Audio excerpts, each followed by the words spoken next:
Welcome to The Explainer. Today, we're diving into this incredible, hidden battle that's happening trillions of times a second inside you.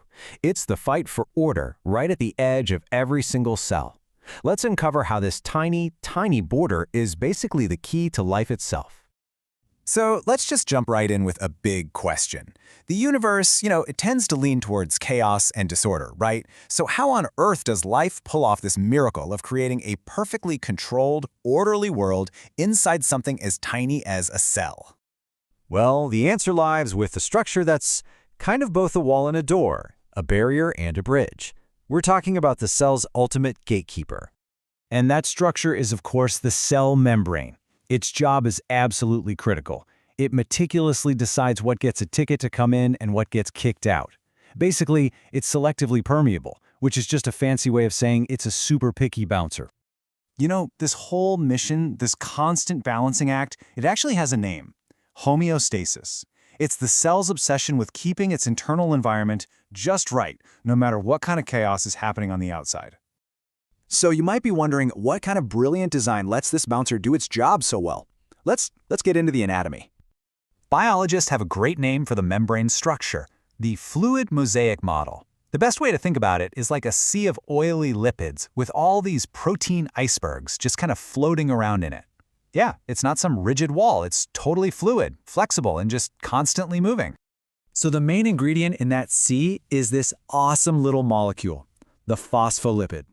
It's literally the brick that builds the whole wall. And what's so cool about it is its split personality. And this split personality is everything. See, the molecule has what's called a hydrophilic head that loves water, and then these two hydrophobic tails that are terrified of it. I mean, think about it. This simple love/hate thing with water, it has just massive consequences for, well, all life on Earth. Because, get this, when you toss a bunch of these into water, they just automatically form this amazing two-layered sheet called a bilayer. The heads that love water face out towards it, and the tails that hate water, they tuck themselves away in the middle. And just like that, you've got a perfect self-healing barrier. Okay, but a wall by itself isn't going to cut it, right? You need guards, you need tunnels, specific doorways, and that's exactly where the proteins come into play. They're embedded in the membrane, and they act as the channels, pumps, and receptors that are actively managing all the traffic across the border. All right, so we've met the gatekeeper and the guards. Now let's check out the first rule of entry, the easy way in. This is what's called passive transport. Basically, it's when molecules just go with the flow. They move right across the membrane, and the cell doesn't have to lift a finger or spend any energy. It's totally effortless. And the driving force here, it's just simple physics. Molecules naturally move down something called a concentration gradient. All that means is they go from a place where they're all crowded together to a place where there's more room. They're just spreading out. And this process, that's diffusion. It's exactly what you see when you drop a sugar cube in water and watch it dissolve. For our cells, this is how tiny things like oxygen and carbon dioxide can just slip right through the membrane. No ticket, no problem. But, okay, what happens when a cell needs something that doesn't want to come in? Or it has to kick something out that wants to stay? Well, for that, you need a special, energy-powered VIP lane. And that is active transport. It's all about forcing molecules to go against their natural flow, moving them from a low concentration area to a high one.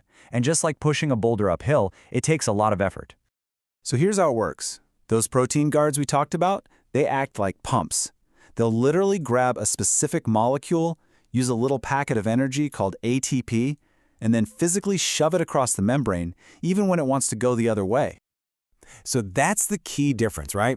Passive transport is like rolling downhill. No energy needed, just going with the flow. Active transport is pushing that boulder uphill. It costs energy and fights against the natural flow. They're two totally opposite strategies, but both are essential for controlling what's inside the cell. And what about the really big stuff? I'm talking like swallowing a whole bacterium or shipping out hormones. Well, for that, the cell gets even more creative. It uses a process called endocytosis, where it literally wraps its membrane around something to pull it in. And to send stuff out, it uses exocytosis, fusing a little bubble of material with the membrane to release it. So cool. Okay, let's pull this all together. How does all this constant, super controlled traffic create that delicate balance we call life? All right, so let's just quickly recap the main takeaways. First, the cell membrane is this fluid, flexible barrier, and it's selectively permeable, super picky. Second, you've got passive transport, which is the easy, no-energy way in. And then there's active transport, which uses energy to go against the flow. And all of this whole complex dance, it's all about one thing, maintaining that perfect internal balance, that homeostasis. And that right there is the very definition of being alive. You know, this constant managed flow really is what separates life from, well, just a bag of chemicals. So that leaves us with one last really important thought. If this whole elegant system is what keeps everything running, what happens when just one of those tiny little protein gates breaks down?